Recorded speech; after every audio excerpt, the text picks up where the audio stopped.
해가 서산을 넘어가는 것을 지켜보는 일이 인생의 유일한 낙인 늙은 부자 허대감이 있었습니다. 젊은 시절, 그는 마을의 땅 문서를 소나귀에 넣고 수많은 여인들을 희롱하며 방탕한 삶을 살았지요. 대감님, 이건 약속하신 것과 다르지 않습니까? 수청을 들면 저희 집 땅 문서를 돌려주신다고 했습니다. 이천한 것이 무슨 소리냐? 나는 그런 약조를 한 기억이 없다. 어서 내 집에서 꺼지거라. 하지만 흐르는 세월 앞에 장사 없듯 그의 붉고 탐스럽던 입술은 검게 말라붙었고 탄탄하던 살갗은 힘없이 늘어져 흉한 주름을 만들었습니다. 허대감이 분노에 차 거울을 바닥에 내던지며 말했습니다. 젠장! 이까짓 재물이 다 무슨 소용이냐? 이 쭈글쭈글한 살가죽과 썩어가는 몸뚱이를 가지고서. 젊음. 다시 한번 그 젊음을 가질 수만 있다면 내 영혼이라도 팔 텐데. 늙어가는 것을 병적으로 두려워했던 허대감. 그의 광기는 하루가 다르게 깊어져만 갔습니다. 그러던 어느 날 허대감이 사는 안덕골 너머 안개가 자욱한 백운산 깊은 곳에 신비로운 여승이 나타났다는 소문이 바람처럼 퍼지기 시작했습니다. 들었는가? 백운사 암자의 새로운 여승 말일세. 그 미모가 어찌나 고운지 하늘에서 내려온 선녀가 따로 없다더군. 미모뿐만이 아닐세. 나이를 도통 가늠할 수가 없다지 않나. 우리 어머니께서 젊었을 적에도 그 스님을 뵈었다는데 그때나 지금이나 모습이 하나도 변치 않았다지 뭔가? 필시 늙지 않는 신선이거나 아니면 사람이 아닌 게야. 쉿. 함부로 말하지 말게. 듣자 하니 그 스님은 묘한 신통력을 지녔다더군. 병든 차를 단숨에 낫게 한다 하니 함부로 입에 올렸다가 무슨 변을 당할지 모르는 일이야. 청월이라 불리는 그 여승의 신비로운 소문은 꼬리에 꼬리를 물고 마침내 젊음에 대한 광기에 사로잡혀 있던 허대감의 귀에까지 흘러 들어가고야 말았습니다. 늙지 않는 여승. 그 한마디가 허대감의 메마른 영혼에 희망의 불씨를 지폈습니다. 저 여승의 몸에는 필시 영원한 젊음의 비밀이 있을 것이다. 그래, 바로 그거다. 저 여인의 젊음의 정기. 그 정기만 취할 수 있다면 내 다시 그 뜨거웠던 젊음을 찾을 수 있을 게야. 늙지 않는 몸이라. 내가 반드시 손에 넣고 말겠다. 광기에 사로잡힌 늙은 부자의 눈동자는 핏빛으로 물들고 있었습니다. 그리고 그날 밤, 안덕골에는 누구도 상상하지 못했던 끔찍한 재앙의 그림자가 드리워지기 시작했으니 그는 그녀의 젊음을 빼앗아 자신의 것으로 만들겠다는 어리석은 집착에 사로잡혀 짐승도 혀를 내두를 끔찍한 계략을 꾸미기 시작했습니다. 허대감이 검은 복면으로 얼굴을 가린 채 살금살금 대문을 나서고 있었는데 그의 손에는 정체를 알 수 없는 검은 액체가 담긴 작은 호리병이 들려 있었습니다. 아무도 없겠지? 그날 밤, 허대감은 쥐새끼처럼 어둠 속에 몸을 숨겨 마을의 유일한 식수원인 공동우물로 향했습니다. 안덕골 사람들은 대대로 이 우물물을 마시며 살아왔지요. 마을의 생명줄과도 같은 곳이었습니다. 그런데 허대감은 검은 액체가 담긴 호리병의 뚜껑을 열더니 검고 끈적끈적한 액체를 우물 안으로 흘려보냈지요.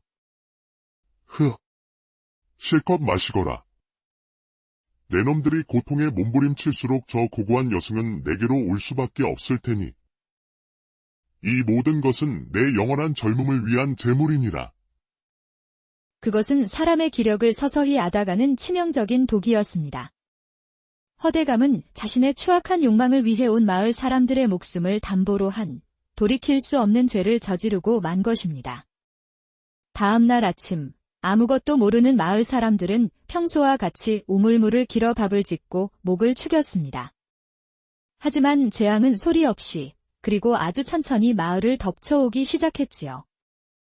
에구구, 콜록콜록. 요새 날이 더워서 그런가? 영 기운이 없네? 이상하다. 온몸이 쑤시고 뼈마디가 녹는 것 같구나. 하지만 사흘이 지나고 나흘이 되자 증상은 걷잡을 수 없이 악화되었습니다. 사람들은 밤새도록 불덩이 같은 열에 시달렸고 온몸의 기운이 빠져 자리에서 일어나지도 못했습니다. 아이들은 고통에 찬 울음을 터뜨렸고 노인들은 핏기 섞인 기침을 멈추지 못했지요. 이상하구나. 맥을 짚어봐도 별다른 이상이 없는데 대체 무슨 병인지 도통 알 수가 없으니? 온 마을이 같은 증세라니 필시 역병이 돈 것이야. 원인 모를 역병은 삽시간에 온 마을로 퍼져나갔고 안덕골은 죽음의 그림자에 잠식되어 갔습니다. 마을이 아비규환에 빠져갈 무렵 바로 그때였습니다. 허대감이 마치 기다렸다는 듯이 모습을 드러냈습니다. 그의 손에는 값비싼 약재가 담긴 상자가 들려 있었고 그는 슬픔에 가득 찬 얼굴로 사람들을 둘러보며 말했지요. 아이고, 이 무슨 끔찍한 병고란 말인가. 이럴 수가. 모두들 걱정 마시오. 내가 한양의 용한 의원에게 내 전 재산을 털어 이 귀한 약재를 구해왔소. 이 약만 있으면 모두 나을 수 있을 것이오. 아이고, 대감나리. 감사합니다. 이 마을의 은인이십니다. 절망에 빠져있던 마을 사람들이 허대감을 구원자처럼 바라보며 웅성거리고 있었지만 그는 약재를 선뜻 내어주지 않았습니다. 그는 이미 이 모든 상황을 지켜보고 있을 단 한 사람, 바로 백운산의 여승청어를 기다리고 있었던 것입니다. 어서 오너라. 청어라. 내가 사랑하는 이 중생들이 죽어가는 것을 보고만 있지는 못할 테지. 내 발로 내 앞에 와 무릎을 꿇게 만들어주마. 한편 병든 마을 사람들을 구하기 위해 백방으로 약초를 구하러 다니던 청월 스님. 하지만 산에서 캔 약초로는 역병의 기세를 도무지 잡을 수가 없었습니다. 그러던 중 안덕골의 허대감이 귀한 약재를 가지고 나타났다는 소식을 듣게 된 청월 스님은 마지막 희망을 품고 그의 집으로 향했습니다. 허대감의 집은 온갖 귀한 물건들로 가득했지만 어찌된 일인지 집안 전체에는 사람의 온기라고는 느껴지지 않는 차가운 기운만이 감돌고 있었지요. 청월 스님은 하인의 안내를 받아 가장 안쪽에 있는 사랑채로 들어섰습니다. 스님. 이 시간에 이 늙은이를 어인일로 찾아오셨소. 마을 사람들이 원인 모를 병으로 죽어가고 있습니다. 어르신께서 귀한 약재를 가지고 계시다는 소문을 듣고 염치불구하고 찾아왔습니다. 부디 자비를 베푸시오. 알고 있소. 알고 말고. 네, 그래서 이 귀한 약재를 어렵사리 구해온 것이 아니겠소. 보시오. 이 약재만 있으면 온 마을 사람들의 목숨을 구할 수 있을 것이요. 청월 스님의 눈에 잠시 희망의 빛이 스쳤습니다. 하지만 그 희망은 허대감의 다음 한마디에 산산조각 나고 말았지요. 스님. 하지만 세상에 공짜는 없는 법이지요. 내가 이 귀하디귀한 약재를 내어주는 대신 스님께서는 내게 무엇을 주시겠소? 허대감은 그 침묵을 즐기듯 잠시 뜸을 들이다가 마침내 평생을 마음속에 품어왔던 추악한 욕망을 꺼내 놓았습니다. 다른 건 필요 없소. 스님께서 가진 가장 귀한 것, 바로 그 영원히 시들지 않는 젊음과 아름다움. 그것을 내게 주시오. 나와 하룻밤만 내 곁에서 그 고운 살결을 느끼게 해주시오. 그리하면 이 약재를 모두 내어 마을 사람들을 살려주리다. 짐승보다 못한 그의 말에 방 안의 공기는 순간 얼어붙는 듯 했습니다. 청월 스님은 그 어떤 표정의 변화도 없이 그저 깊이를 알 수 없는 눈으로 허대감의 탐욕스러운 영혼을 꿰뚫어 보고 있었습니다. 이내 그녀의 붉은 입술가에 아주 희미하고도 기이한 미소가 번졌습니다. 어리석은 인간이여. 진정 그것이 그대가 바라는 것입니까? 좋습니다. 그대 소원을 들어드리지요. 너무나도 쉽게 나온 허락에 허대감은 순간 자신의 귀를 의심했습니다.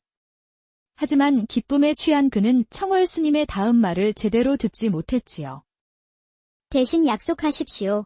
오늘 밤 이후 그대에게 어떤 결과가 따르더라도 결코 후회하거나 원망해서는 아니 됩니다. 이 모든 것은 그대 스스로가 선택한 업보일지니. 물론이지. 후회라니. 내 평생 소원을 이루는 밤이 될 터인데. 어서 이 약재를 가지고 가서 사람들을 살리고 해가 지면 다시 오시오. 이 늙은이가 아주 극진히 대접해드리리다. 청월 스님은 말없이 약재 주머니를 받아 들고는 미련 없이 몸을 돌려 밖으로 나섰습니다. 대문 밖으로 사라지는 그녀의 뒷모습은 어딘가 모르게 가여우면서도 동시에 산처럼 거대하고 서늘해 보였습니다. 한편 홀로 남은 허대감은 젊은 시절의 자신을 상상하며 광기 어린 웃음을 터뜨리며 곧 다가올 밤이 자신의 욕망이 실현되는 황홀한 밤이 될 것이라 굳게 믿고 있었지요. 다행히 허대감에게 받은 약재는 신통하게도 마을의 역병을 단숨에 잠재웠습니다. 그리고 해가 서서히 저물어 가자 허대감의 기와집은 하인들이 목욕물을 데우고 방을 치장하느라 분주했지요. 더 진한 향을 피워라. 술은 가장 귀한 것으로 준비하고 안주는 일절 드리지 말 거라. 대감마님. 오늘 밤만 지나면 이 흉하고 늙은 껍데기도 벗어던질 수 있겠지. 젊음. 그래, 저 여승의 정기를 취하여 영원히 늙지 않는 젊음이 내 것이 되는 게야. 그는 늙은 몸에 깃든 젊은 욕망에 취해 이성을 완전히 잃어가고 있었습니다. 방안을 가득 채운 향냄새는 그의 광기를 더욱 부채질했고 그는 애타는 마음으로 밤이 깊어지기만을 청월 스님이 오기만을 기다렸습니다. 마침내 밤이 깊어지고 대문이 조용히 열리며 청월 스님이 모습을 드러냈는데 달빛을 받은 그녀의 모습은 낮보다 더욱 비현실적일 만큼 아름답고 고결했지요. 오셨구려, 스님. 이 밤이 오기만을 얼마나 기다렸는지 모를 것이요. 자, 우선 이 귀한 술부터 한잔하시지요. 긴장을 푸는 데는 술만 한 것이 없으니. 잠시 뒤 허대감의 손이 청월 스님의 저고리 안쪽 봉긋하고 부드러운 살에 닿았는데 그의 얼굴에 환희 대신 극심한 당혹감이 스쳤습니다. 이게 어찌된 일이지? 분명 봉우리를 손으로 잡았는데 왜 아무런 감촉이 없단 말인가? 분명 눈앞에는 부드러운 비단옷과 그 안에 감춰진 여인의 탐스러움이 있는데도 그의 손에는 아무것도 느껴지지 않았습니다. 마치 허공에 손을 휘젓는 것처럼 매끄러운 비단의 감촉도 따스한 여인의 온기도 전혀 느껴지지 않았지요. 그의 촉각이 흔적도 없이 사라져 버린 것입니다. 내 인연. 대체 내게 무슨 짓을 한 것이냐? 어서 이 요사스러운 술법을 풀지 못할까? 허대감의 고함에도 청월 스님은 미동도 없이 자리에서 일어났습니다. 그녀의 얼굴에는 여전히 알 수 없는 미소가 걸려 있었지만 그 눈빛은 얼음장보다 차갑고 서늘했습니다. 어찌 이리 소란이십니까, 대감? 이것이야말로 대감께서 원하시던 것이 아니었습니까? 여인의 몸을 탐하는 그 저속한 감각 대신 영원히 변치 않을 젊음을 향한 첫걸음 말입니다. 허대감은 그녀의 말뜻을 이해할 수 없었습니다. 그는 젊어지기 위해 그녀를 원했지만 그 과정에서 느껴지는 쾌락 또한 놓치고 싶지 않았던 것입니다. 하지만 이미 그의 몸은 돌이킬 수 없는 변화를 시작하고 있었습니다. 이제 시작일 뿐입니다. 그대는 젊음을 얻는 대신 살아있음을 느끼게 하는 모든 감각을 하나씩 잃게 될 것입니다. 이것이 그대가 치러야 할 하룻밤의 대가이니 부디 후회하지 마시길 바랍니다. 청월 스님이 그 말을 남기고는 연기처럼 방 안에서 스르르 사라져 버렸고 홀로 남은 허대감은 텅 빈 방 안에서 자신의 몸을 미친 듯이 더듬으며 절규했습니다. 모든 감각의 시작인 촉각을 잃어버린 허대감. 그는 밤을 새우며 생각한 끝에 이것이 그저 하룻밤의 악몽일 뿐이라 애써 부정하며 자신의 감각이 멀쩡하다는 것을 확인하고 싶었지요. 그리고 그의 뒤틀린 머릿속에 한 가지 잔인한 생각이 스쳐 지나갔습니다. 그래, 그 요망한 계집 하나에게만 통하는 술수일 뿐이야. 다른 여인을 만져보면 될 일이야. 다른 여인의 살결에서는 분명 예전 같은 감각을 느낄 수 있을 게다. 그의 머릿속에 한 사람이 떠올랐습니다. 며칠 전 새로 들어온 하녀 중 유독 어여쁘고 고운 용모를 가진 아이, 바로 연화였습니다. 다음 날 이른 아침, 마당을 쓸고 있는 하인에게 허대감이 다가가 삿대질을 하며 소리쳤습니다. 그는 바로 연화의 아비였지요. 네 이놈. 당장 내 딸 연하를 내 방으로 들여보내거라. 오늘 밤 내 시중을 들게 해야겠다. 연화의 아비는 청천벽력 같은 소리에 들고 있던 빗자루를 떨어뜨렸습니다. 그는 허대감의 방에 들어간 여인들의 비참한 끝을 익히 알고 있었기에 차마 딸을 사지로 보낼 수가 없었습니다. 대감마님, 제발 자비를 베풀어 주시옵소서. 제 딸은 아직 홍기도 차지 않은 어린아이입니다. 이놈의 목숨을 거두어 가시고 제발 제 딸만은. 하지만 허대감의 귀에 늙은 아비의 애원은 들리지 않았습니다. 내 이놈이 미쳤구나. 내 놈의 목숨 따위가 내게 무슨 상관이냐. 중년의 운명은 주인이 정하는 법. 내 놈이 정령 죽고 싶어 환장했구나. 내 놈의 고집 때문에 내 딸년이 겪을 고통이 더욱 커질 것이다. 어서 저놈의 주둥이를 맞고 매우 쳐라. 살점이 터지는 끔찍한 매질 소리와 아비의 고통스러운 신음소리가 온 마당에 퍼지자 연화가 방에서 뛰쳐나와 울부짖으며 아비를 감싸 안았습니다. 대감님, 제발 그만하세요. 제가 가겠습니다. 제가 대감마님 방으로 들겠습니다. 그러니 제발 저희 아버지를 살려주세요. 이미 늦었다. 저놈은 내 명을 거역했으니 그 죗값을 치러야지. 계속 쳐라. 매질은 멈추지 않았고 결국 연화의 아비는 딸의 눈앞에서 피를 토하며 숨을 거두고 말았습니다. 허대감은 차갑게 식어가는 시신을 쳐다보지도 않은 채 넋이 나간 연화의 머리채를 휘어잡고 자신의 방으로 끌고 들어갔습니다. 결국 연화가 공포에 떨며 구석에 주저앉자 허대감은 짐승 같은 눈으로 그녀에게 다가가 거칠게 저고리에 손을 가져갔습니다. 그래야지. 진작 일이 나왔으면 내 아비는 죽지 않았을 것을.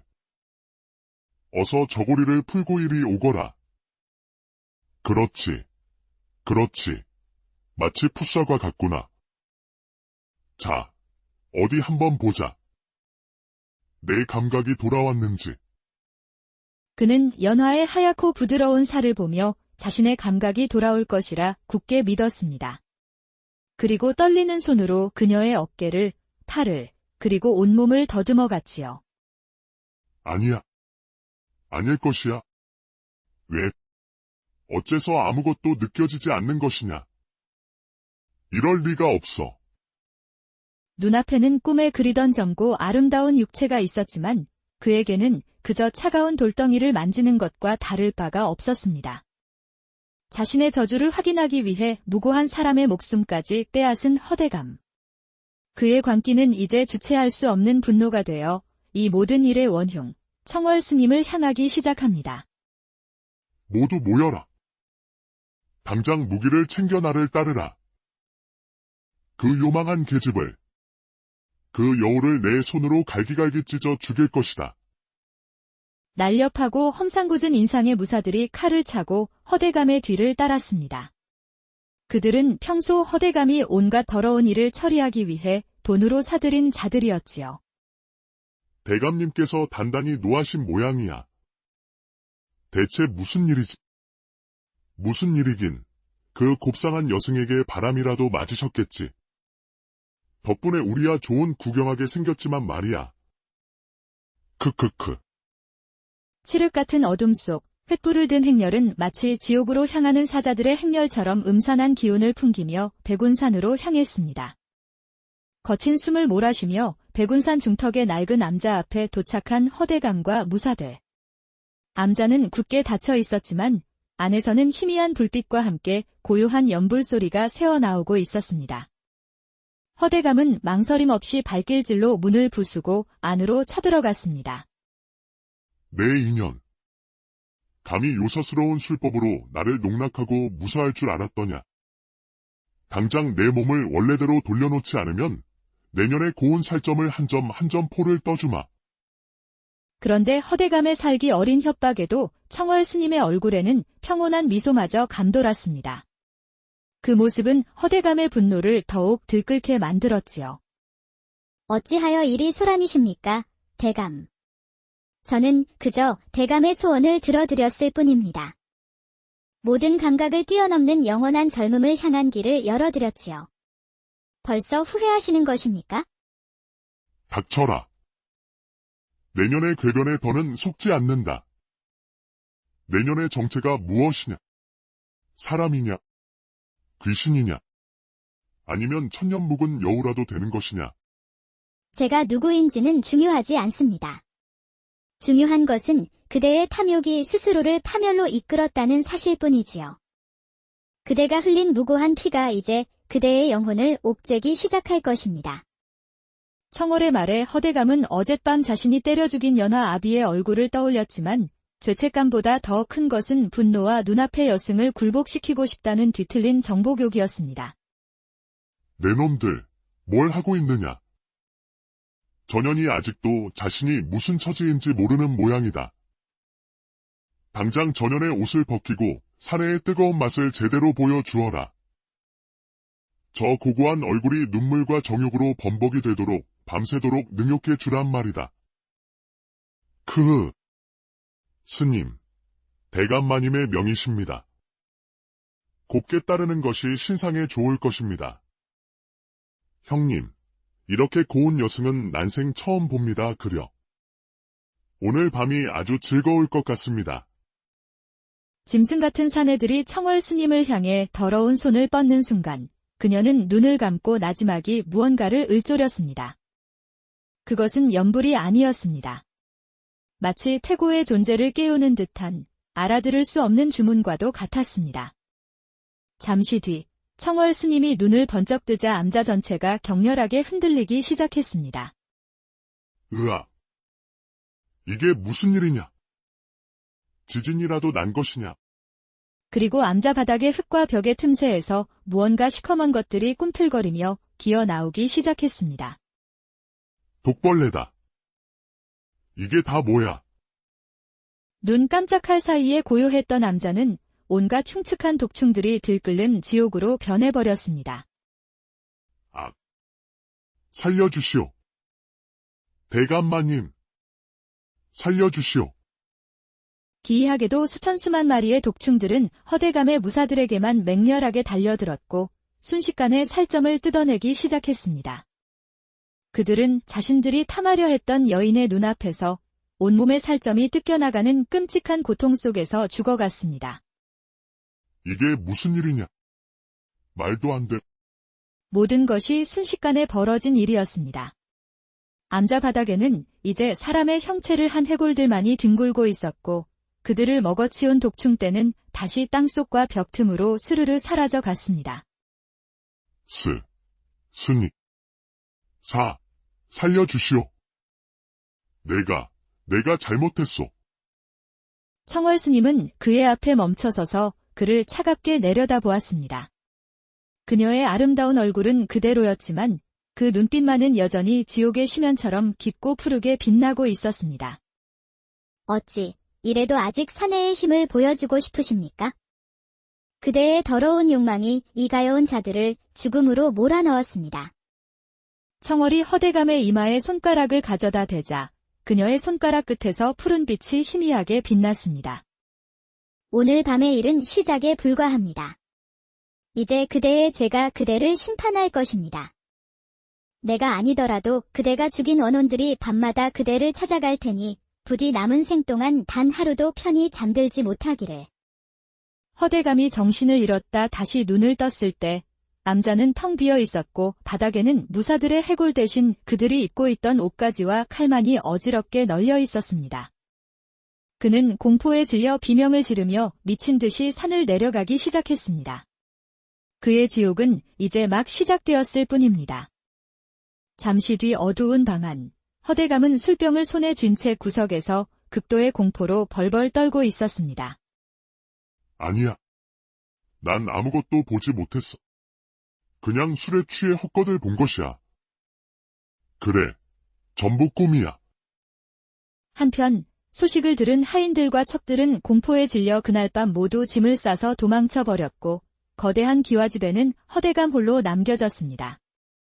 그런데 잠시 뒤 방 한가운데에 반투명한 모습의 연화 아비 원혼이 서서 그를 원망스럽게 쳐다보고 있었지요. 대감, 어찌하여 저를 그리 무참히 죽이셨소? 내 딸 연하는? 내 가여운 딸은 어디에 있소? 내 딸을 돌려주시오. 으아! 저리 가. 난 너를 죽이지 않았다. 내 놈은 이미 죽었어. 죽은 놈이 어찌? 허대감은 미쳐 날뛰며 옆에 있던 도자기를 집어 던졌지만 도자기는 원혼을 그대로 통과해 벽에 부딪혀 산산조각 났습니다. 그 후 밤마다 찾아오는 연화 아비의 원혼의 허대감의 이성은 서서히 닳아 없어지고 있었습니다. 하지만 그것은 시작에 불과했지요.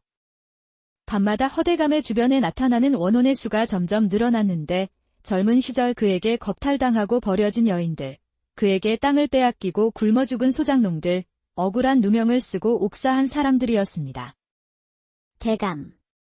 제 젊음을 돌려주십시오. 대감의 하룻밤놀이로 쓰러져간 제 청춘을 돌려주십시오. 내 피땀 흘려 이룬 밭을 빼앗아가고 내 처자식을 굶어 죽게 한 원수. 수십 명의 원혼들의 목소리는 허대감의 귀에 끊임없이 울렸고 그들의 썩어 문드러진 모습은 그의 눈앞을 떠나지 않았습니다. 그만. 제발 그만하거라. 내가 잘못했다. 내가 다 잘못했으니 제발 살려다오. 그는 처음으로 용서를 빌었지만 이미 늦은 후회였습니다. 이제 와서? 너무 늦었다. 이 악기 같은 놈아. 마당새야. 내 눈에도 보이느냐? 저기 있는 저것들이. 저 소리가 들리느냐 말이다. 대감마님, 진정하십시오. 아무것도 보이지도, 들리지도 않사옵니다. 대감마님께서는 지금 헛것을 보고 계신 것 같습니다. 마당쇠는 며칠 밤낮으로 헛것에 시달리며 미쳐가는 주인을 더 이상 감당할 수 없었습니다. 그는 그날 밤 마지막 남은 돈 몇 푼을 훔쳐 허대감의 곁을 떠나고 말았지요. 한편 밤낮으로 찾아오는 과거의 망령들에게 시달리던 허대감은 마침내 이성을 완전히 잃고 말았습니다. 텅 빈 저택에 홀로 남겨진 그는 이 모든 저주가 자신의 재물이 부족하기 때문이라고 더 많은 재물로 이 원혼들을 달래야 한다고 믿기 시작했습니다. 그래, 이것이다. 돈만 있으면 귀신도 부릴 수 있다 했어. 이 금을 줄 테니, 이 보물을 줄 테니, 제발 나를 내버려다오. 제발. 그는 방 안에 금은 보화를 산처럼 쌓아놓고 그 위에서 잠을 청했습니다. 평생을 바쳐 모은 재물이 자신을 지켜줄 것이라 굳게 믿었지요. 하지만 그의 저주받은 손이 닿는 순간 기이하고도 끔찍한 일이 벌어졌습니다. 허대감이 만지는 금은 보화가 순식간에 빛을 잃고 검은 잿더미로 변해버렸지요. 안 돼. 내 돈. 내 보물들이. 어찌하여. 그때 방 한구석에서 청월 스님의 환영이 나타나 그를 차갑게 내려다보며 말했습니다. 탐욕으로 쌓은 것은 탐욕으로 무너지는 법. 대감께서 평생 끌어모은 것들이 제 주인을 닮아 썩어 들어가는 것뿐입니다. 촉각을 잃어버린 그의 손은 이제 그가 평생을 바쳐 모은 재물마저 파괴하기 시작한 것입니다. 그의 탐욕의 상징들이 눈앞에서 허망하게 사라지는 것을 보며 허대감은 마침내 모든 것을 잃었음을 깨닫고 절규했습니다. 안 돼. 이럴 수는 없어. 내 평생을 바쳐 모은 것인데. 재산도, 명예도, 사람도 모두 잃고 살아있음을 느끼게 하는 감각마저 빼앗긴 허대감. 그는 이 지옥 같은 고통을 끝내기 위해 마지막 남은 단 한 사람, 청월 스님을 찾아가기로 결심했습니다. 다음 날 아침 암자로 향하던 길에 마을 사람들은 그를 보고 경악하며 돌을 던지고 침을 뱉었습니다. 저기 저 미치광이 좀 보게. 꼴이 말이 아니구먼. 하늘이 노하신 게야. 우리 마을을 역병에 빠뜨리려 하더니 천벌을 받는 게지. 한때 마을의 주인이었던 그의 모습은 온데간데 없었습니다.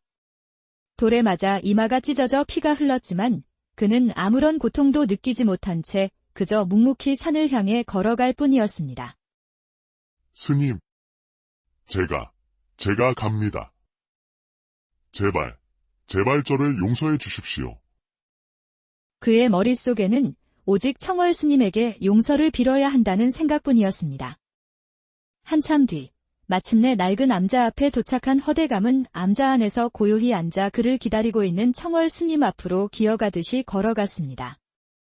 허대감은 그녀의 발치에 엎드려 피눈물을 흘리며 용서를 빌기 시작했습니다.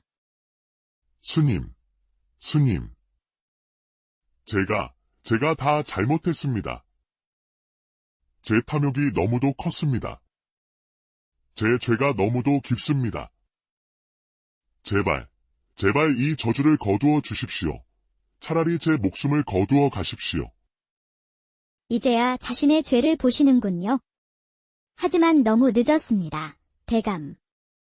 그대의 탐욕이 너무도 깊어 이제는 그 무엇으로도 채울 수 없게 되었습니다.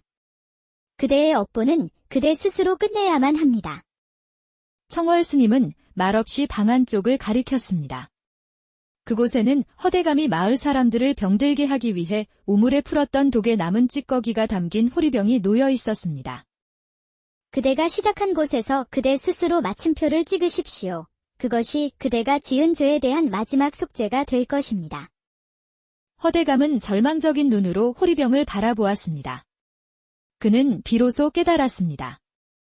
자신의 생사는 처음부터 자신의 손에 달려 있었다는 것을. 독이 목구멍을 넘어가는 순간 그의 몸은 안쪽에서부터 검은 불길에 휩싸이는 듯 타들어가기 시작했습니다. 그는 마지막으로 자신의 집이 있는 마을 쪽을 바라보며 처절한 비명을 질렀고 마침내 그의 몸은 바싹 마른 낙엽처럼 바스러져 한 줌의 검은 재가 되어 사라졌습니다. 한편 청월 스님은 재가 된 허대감을 바라보며 조용히 눈을 감았고 그녀의 얼굴 위로 한 줄기 눈물이 흘러내렸지요. 그리고 이내 그녀의 모습도 안개처럼 희미해지며 암자에서 사라졌습니다.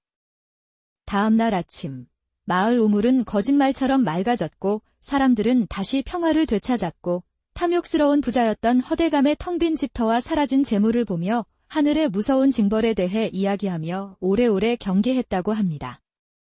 옛말에 과유불급이라 하였습니다. 지나친 것은 미치지 못한 것과 같다는 뜻이지요. 재물에 대한 욕심, 젊음에 대한 탐욕, 그리고 쾌락에 대한 집착, 그 어떤 것이든 정도를 넘어서면 결국 자신을 삼키는 독이 될 뿐입니다. 허대감은 모든 것을 가졌지만 결국 모든 것을 잃었습니다. 그는 늙지 않은 젊음을 원했지만 정작 그의 마음은 누구보다 늙고 병들어 있었지요. 진정한 풍요와 젊음은 결코 밖에서 채우는 것이 아니라 비우고 나눌 줄 아는 선한 마음 안에서 스스로 해가 서산을 넘어가는 것을 지켜보는 일이 인생의 유일한 낙인 늙은 부자 허대감이 있었습니다. 젊은 시절, 그는 마을의 땅 문서를 소나귀에 넣고 수많은 여인들을 희롱하며 방탕한 삶을 살았지요. 대감님, 이건 약속하신 것과 다르지 않습니까? 수청을 들면 저희 집 땅 문서를 돌려주신다고 했습니다. 이천한 것이 무슨 소리냐? 나는 그런 약조를 한 기억이 없다. 어서 내 집에서 꺼지거라. 하지만 흐르는 세월 앞에 장사 없듯 그의 붉고 탐스럽던 입술은 검게 말라붙었고 탄탄하던 살갗은 힘없이 늘어져 흉한 주름을 만들었습니다. 허대감이 분노에 차 거울을 바닥에 내던지며 말했습니다. 젠장! 이까짓 재물이 다 무슨 소용이냐? 이 쭈글쭈글한 살가죽과 썩어가는 몸뚱이를 가지고서. 젊음.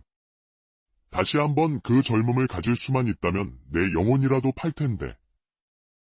늙어가는 것을 병적으로 두려워했던 허대감. 그의 광기는 하루가 다르게 깊어져만 갔습니다.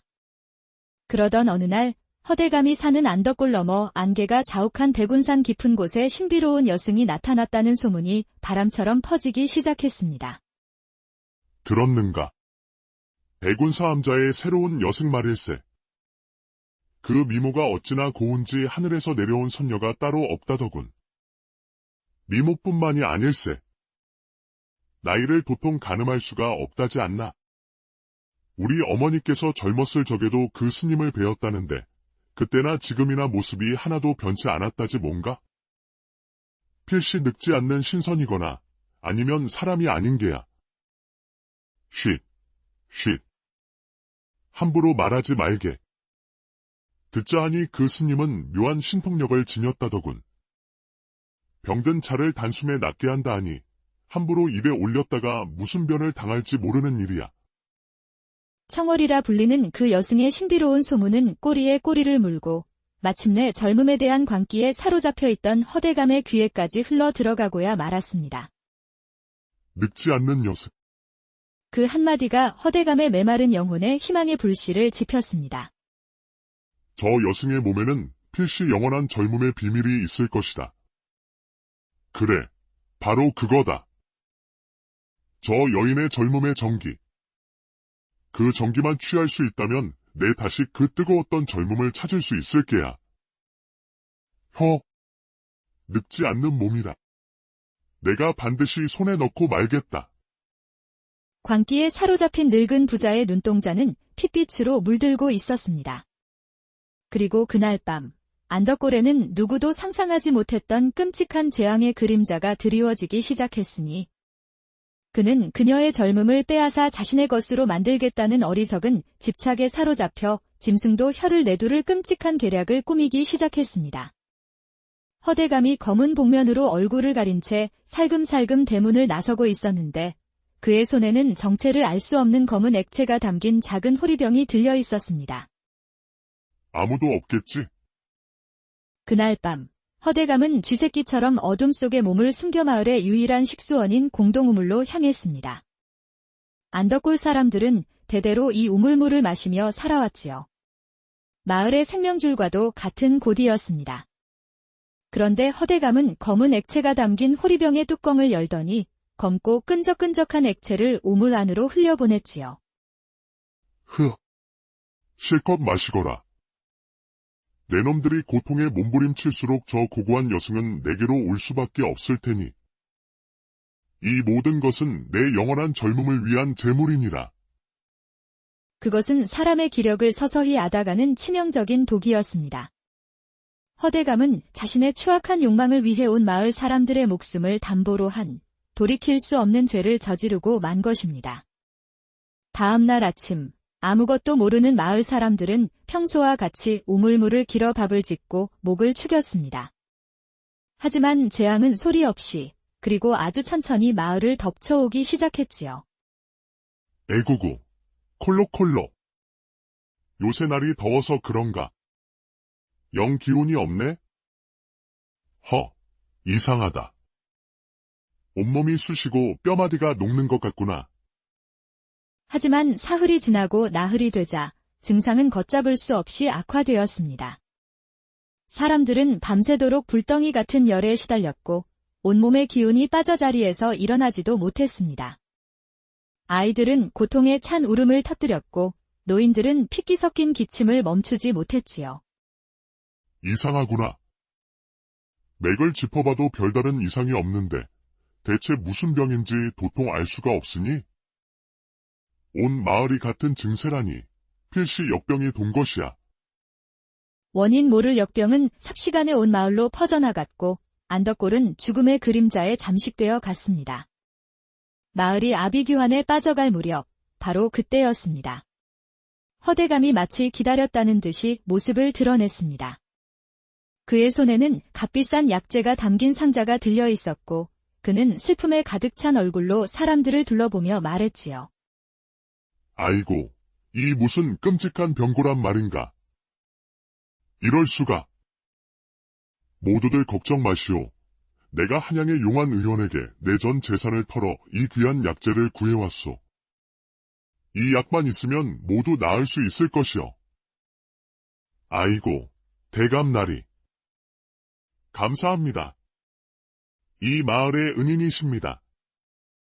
절망에 빠져있던 마을 사람들이 허대감을 구원자처럼 바라보며 웅성거리고 있었지만 그는 약재를 선뜻 내어주지 않았습니다.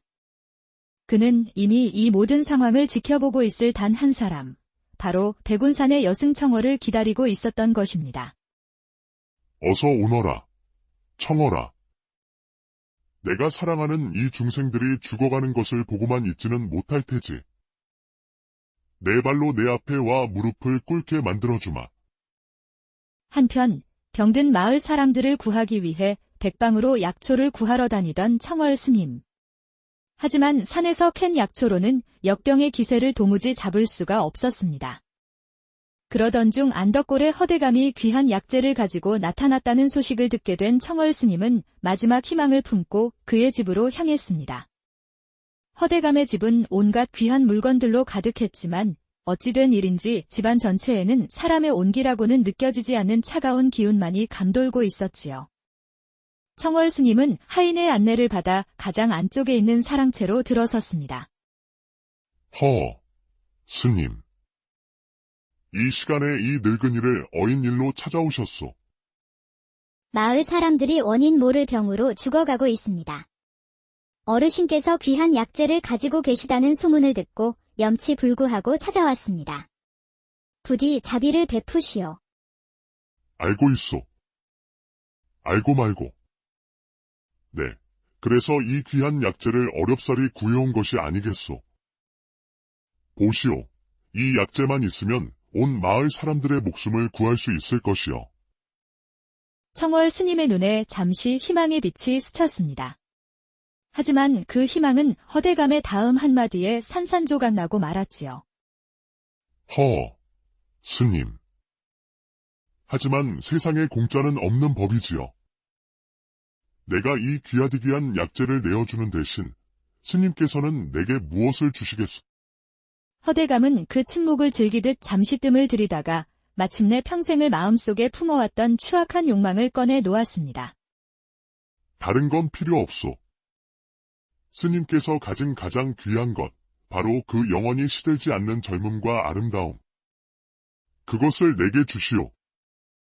나와 하룻밤만 내 곁에서 그 고운 살결을 느끼게 해주시오. 그리하면 이 약재를 모두 내어 마을 사람들을 살려주리다. 짐승보다 못한 그의 말에 방 안의 공기는 순간 얼어붙는 듯 했습니다. 청월 스님은 그 어떤 표정의 변화도 없이 그저 깊이를 알 수 없는 눈으로 허대감의 탐욕스러운 영혼을 꿰뚫어 보고 있었습니다. 이내 그녀의 붉은 입술가에 아주 희미하고도 기이한 미소가 번졌습니다.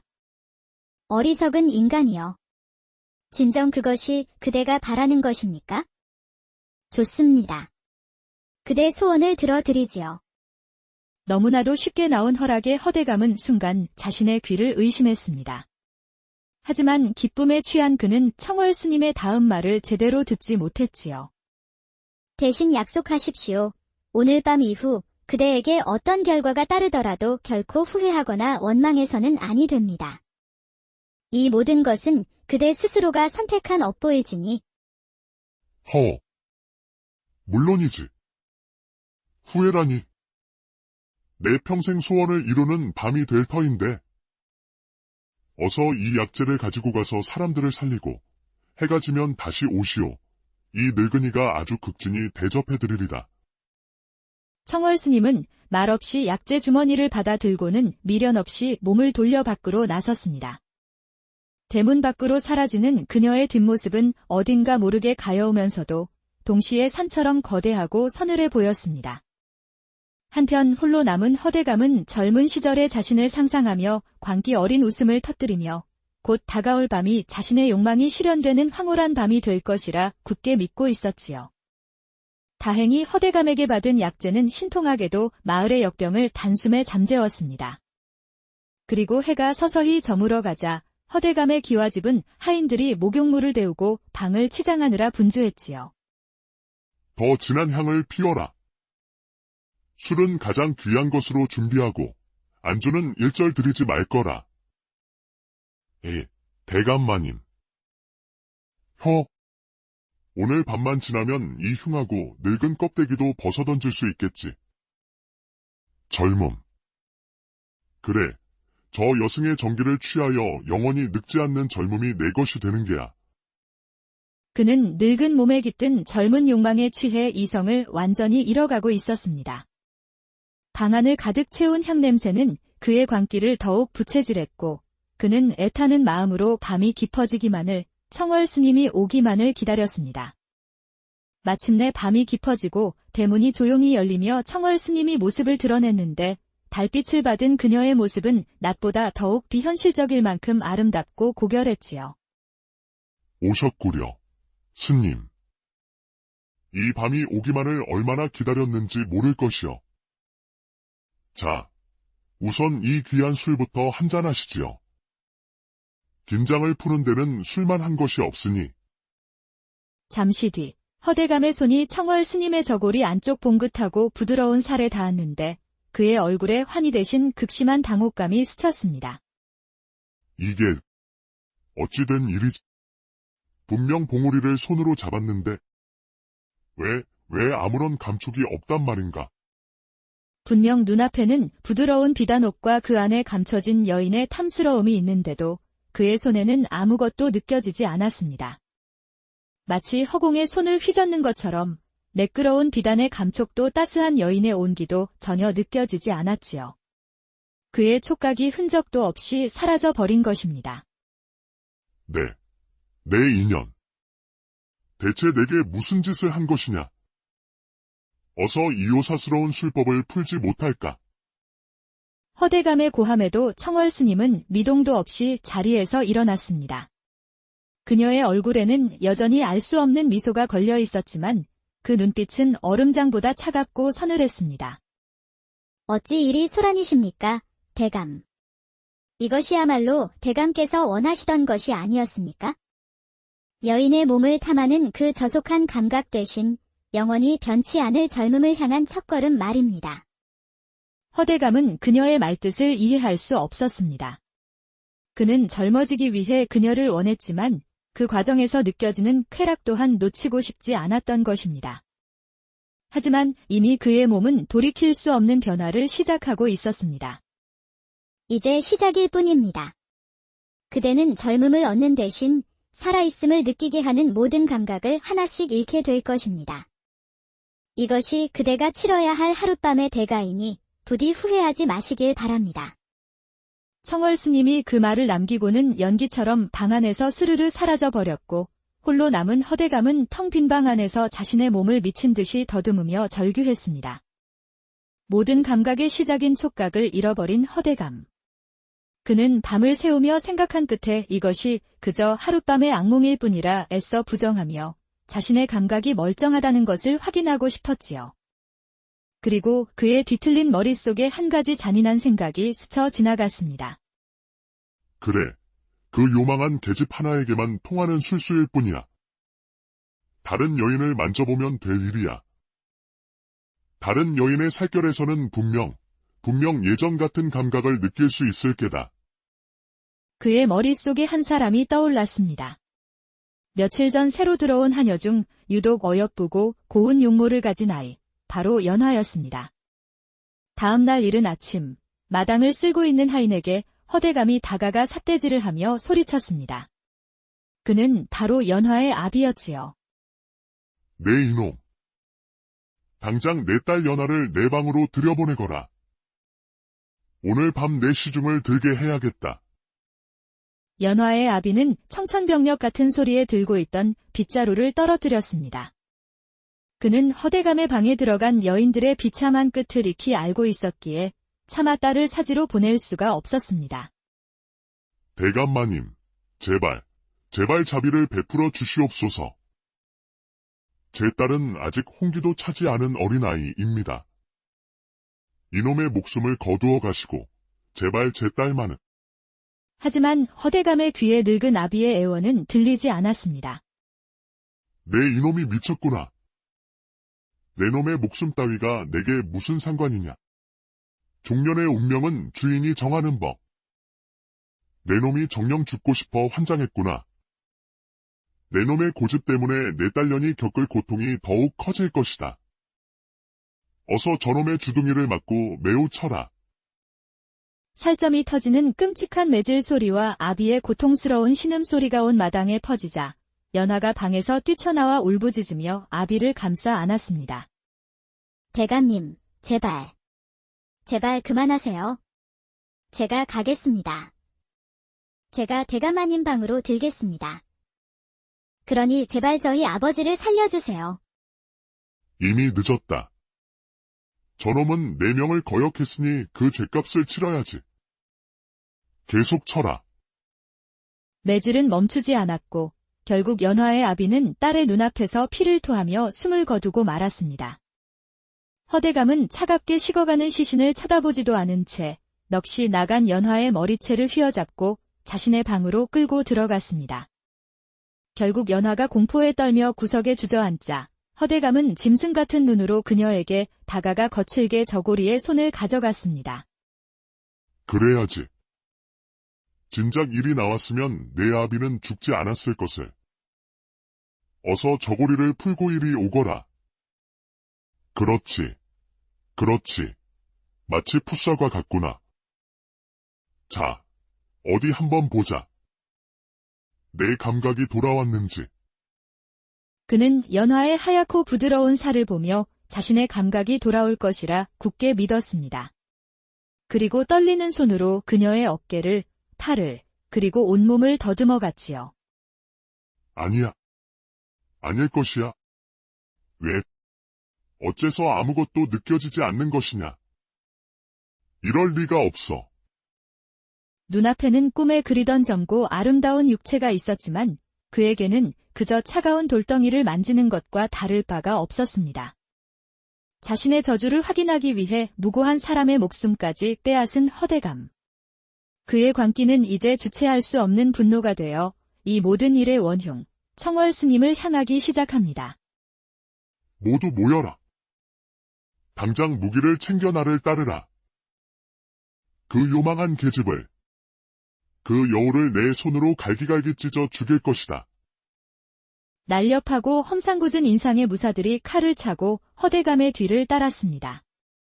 그들은 평소 허대감이 온갖 더러운 일을 처리하기 위해 돈으로 사들인 자들이었지요. 대감님께서 단단히 노하신 모양이야. 대체 무슨 일이지? 무슨 일이긴, 그 곱상한 여승에게 바람이라도 맞으셨겠지. 덕분에 우리야 좋은 구경하게 생겼지만 말이야. 크크크. 칠흑 같은 어둠 속 횃불을 든 행렬은 마치 지옥으로 향하는 사자들의 행렬처럼 음산한 기운을 풍기며 백운산으로 향했습니다. 거친 숨을 몰아쉬며 백운산 중턱의 낡은 암자 앞에 도착한 허대감과 무사들. 암자는 굳게 닫혀 있었지만 안에서는 희미한 불빛과 함께 고요한 연불 소리가 새어나오고 있었습니다. 허대감은 망설임 없이 발길질로 문을 부수고 안으로 쳐들어갔습니다. 내 인연. 감히 요사스러운 술법으로 나를 농락하고 무사할 줄 알았더냐. 당장 내 몸을 원래대로 돌려놓지 않으면 내년에 고운 살점을 한 점 한 점 포를 떠주마. 그런데 허대감의 살기 어린 협박에도 청월 스님의 얼굴에는 평온한 미소마저 감돌았습니다. 그 모습은 허대감의 분노를 더욱 들끓게 만들었지요. 어찌하여 이리 소란이십니까, 대감? 저는 그저 대감의 소원을 들어드렸을 뿐입니다. 모든 감각을 뛰어넘는 영원한 젊음을 향한 길을 열어드렸지요. 벌써 후회하시는 것입니까? 닥쳐라. 내년의 궤변에 더는 속지 않는다. 내년의 정체가 무엇이냐? 사람이냐? 귀신이냐? 아니면 천년 묵은 여우라도 되는 것이냐? 제가 누구인지는 중요하지 않습니다. 중요한 것은 그대의 탐욕이 스스로를 파멸로 이끌었다는 사실뿐이지요. 그대가 흘린 무고한 피가 이제 그대의 영혼을 옥죄기 시작할 것입니다. 청월의 말에 허대감은 어젯밤 자신이 때려 죽인 연하 아비의 얼굴을 떠올렸지만 죄책감보다 더 큰 것은 분노와 눈앞의 여승을 굴복시키고 싶다는 뒤틀린 정복욕이었습니다. 내 놈들, 뭘 하고 있느냐? 전현이 아직도 자신이 무슨 처지인지 모르는 모양이다. 당장 전현의 옷을 벗기고 사내의 뜨거운 맛을 제대로 보여주어라. 저 고고한 얼굴이 눈물과 정욕으로 범벅이 되도록 밤새도록 능욕해 주란 말이다. 크흐. 스님, 대감마님의 명이십니다. 곱게 따르는 것이 신상에 좋을 것입니다. 형님, 이렇게 고운 여승은 난생 처음 봅니다. 그려. 오늘 밤이 아주 즐거울 것 같습니다.